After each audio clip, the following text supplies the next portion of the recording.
Hey, this is Politics with Laura, and I got a good one for you today. Now, today we're going to do something like connecting dots. Alvin Braggs just didn't come out of nowhere. This has been a long, how can I say, a long time coming. Yes. Now, Braggs is under fire for selective prosecution. Yes, most definitely. But within that, him going after Donald Trump, it peeled back something called being soft on crime. Now he's like, oh, I am tough on crime. I'm going after Donald Trump. Yeah, for campaign, for voting, for anything he could think of. But in Manhattan, it's quite interesting how majority of the felonies that come through his office, he pleads them down to misdemeanors. Now, that's done for a reason. You're like, Laura, what is that reason? Well, gentrification. Like, no. Hear me out. These things go hand in hand. This right here is the oldest trick in the book. And they do it over and over and over and over again because it works. Once people see the trick, then they stop for about a generation and a half, and then they start it over again because the younger people don't listen to their grandparents. Then they become victims of gentrification. How they take resources out, how they allow crime to fester, and how the crime gets so bad that some people are able to move someplace else and have a productive life to where others are traumatized by crime, lack of resources, and also corrupt politicians and those people who uphold corruption, such as Alvin Braggs. And most definitely, his last name Braggs, he can't brag about what he's doing. All right. Now here, I can't believe I found this in Fox News, and I'm thinking, do I want to look at this? I'm glad I did.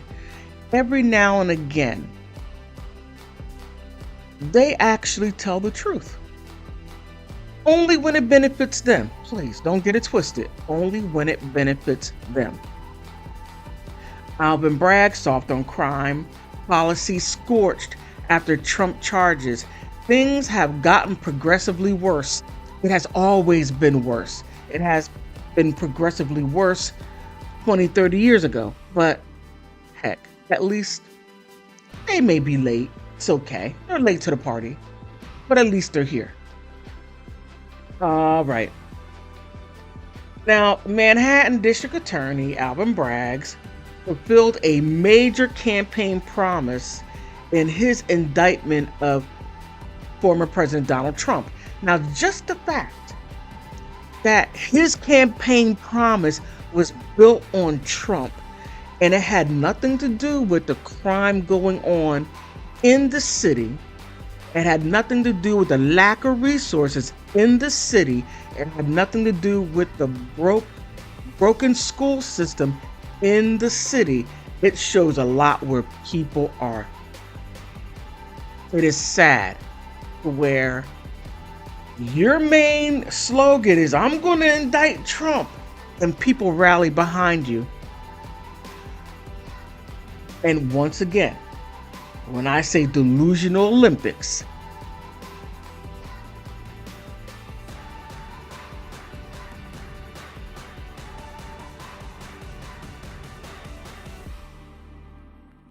this is what I'm talking about right here.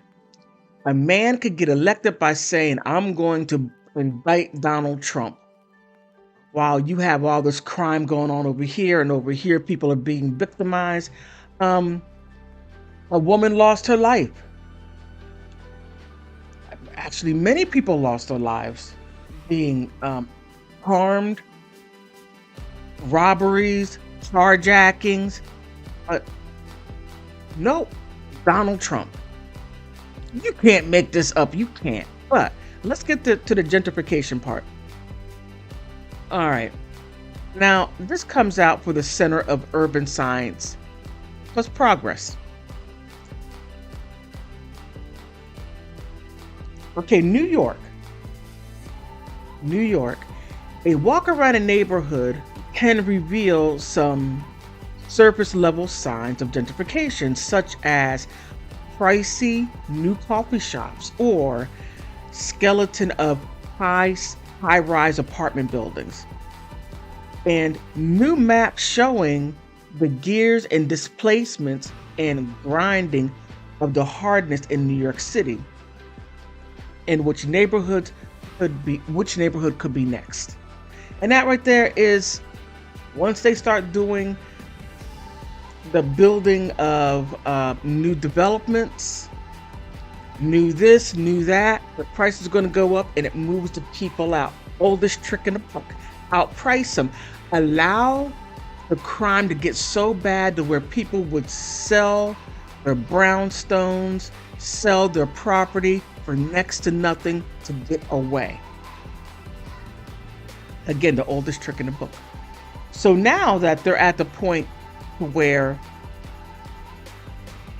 the crime has become so outrageous, and here's the interesting part. Crime is outrageous, but it's not stopping people from buying these homes at low prices. It's not stopping bringing people from other countries and putting them in those places and giving them the resources that they need. What's going on now? You have a lot of a lot of immigrants, and they call them illegal migrants now. It used to be illegal aliens, but now it's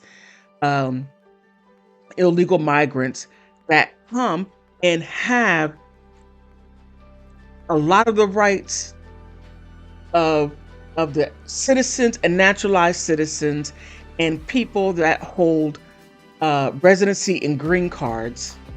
They have the same rights, but only get more. They get more help. Okay, let me not get into that. But you see where I'm going. They're pushing out people, put into people with whom they want in there, and now they're giving all these resources. Now watch when Braggs is tossed out, then all of a sudden overnight, policies are going to change, people are going to go to jail, streets are going to get nicer, it's going to be safer. It just gives you a whole lot to think about. That's it. This gives you a whole lot.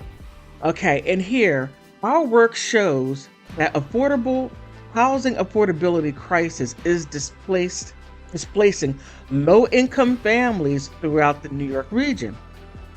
A pattern that is being replicated in other high-cost regions around the city. Karen Chappell, a city and regional planning professor of the University of California, Berkeley, says, okay, Berkeley, super liberal, said in a news release.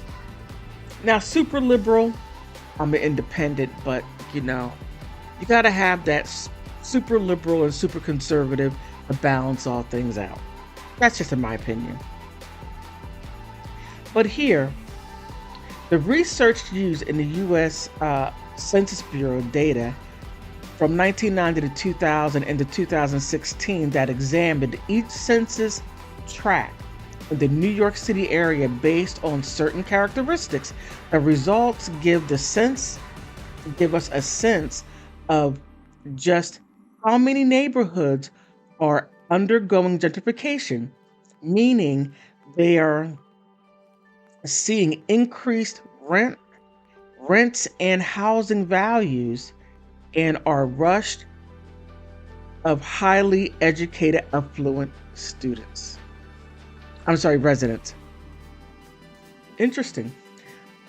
You have all this crime going on. You have all these policies to, people committing crimes, plead it down, get them. Again, the oldest trick in the book. Allow the crime to go bad or off the rails, prices go down, people sell, people will buy the property for cheap. As the community changes, skyrocket, they can sell to someone else to make their money. What do you think? Do you think that Alvin Braggs is a tool for gentrification to basically complete it? Because now a lot of this stuff has been completed. They have the workforce they already have their workforce. They're going to have their, let's say, permanent temporary underclass, and get rid of the underclass what they have now. Either get rid of them, let them knock each other off, or put them in jail. Again, what do you think?